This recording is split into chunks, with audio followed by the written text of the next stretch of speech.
Na Amai Jilimba. Chirudziko ichi. Kwemi muno yamchidziya zuva pagate pangu sei na imi.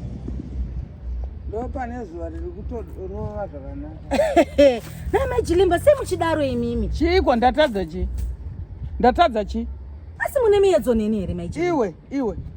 Iwe yadhi yako inogumira papi? Inogumira papi?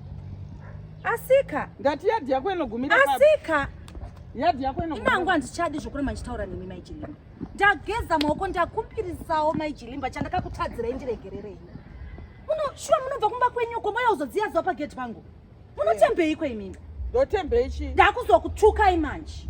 Ndakuzokubvisai chimiro panharaunda manje. Kwese ukuikanzurege.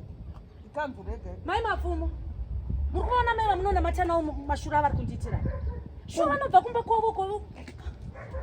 Kuna Amai Jilimba. Ndiri kutsvagai kumba kwenyu uku. Imi muri kuno. Ko muri kuitei ipapo? Amai Jilimba. Iwe ini ndatadzei naimai mapfumo. Ndiri kutsvaga pane zuva handiti. Ndakudziva hangu mushana wangu ndiri panapa. Pariri kunyatsorova negedhi. Ndonzi ndakanganzi. Ko kumba kwenyu uko madi kudziya zuva? Hakusi kusvika mushana uku. Zvinopane kuya payadhi yemumwe. Zvine basa reiko? Inini yezvinezvi kunoku iyadhi yekanzuro yese. Yake iri kugumira pane jurahoro ndatadze chii? Zvine mutemo wekuti yadhi yemumwe. Asi takawirirana wani kuti handei kuchechi. Toenda kuchechi hapati 7 dzinodzi. Imi maenda kuyadhi kwamwe muri kudziya zuva. Amai Jilimba inga munonamata wani. Harisi rusariro iroro, harisi rusariro.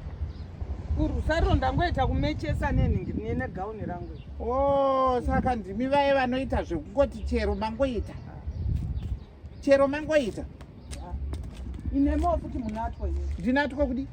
Muri kuti chi? Imi makurutirwani? Chienda yakakuchechi naye iye. Amai Jilimba musadaro. Imimi chinamatai naye iyo nyanga iyoyo. Inotuka vanhu vakuru. Ndine zera naye waanogara achingotuka. Anogara achindituka ini. Mamuinga akakubva kumba kwenyu kokuya kunoko. Ati mamuinga mukadzi uyu. Asi ndataura naye here? Ndangoisa situru yangu kuti ndigare. Ndataura naye here? Handachandataura naye chigara iko handikuonei kuno mai mapfumo. Handidi kuonei pamba pangu. Mune rutirwa kawanda munotora nhindi. Aiwa kana chinamato chakudai. Mukadzi uyu ko. Amen.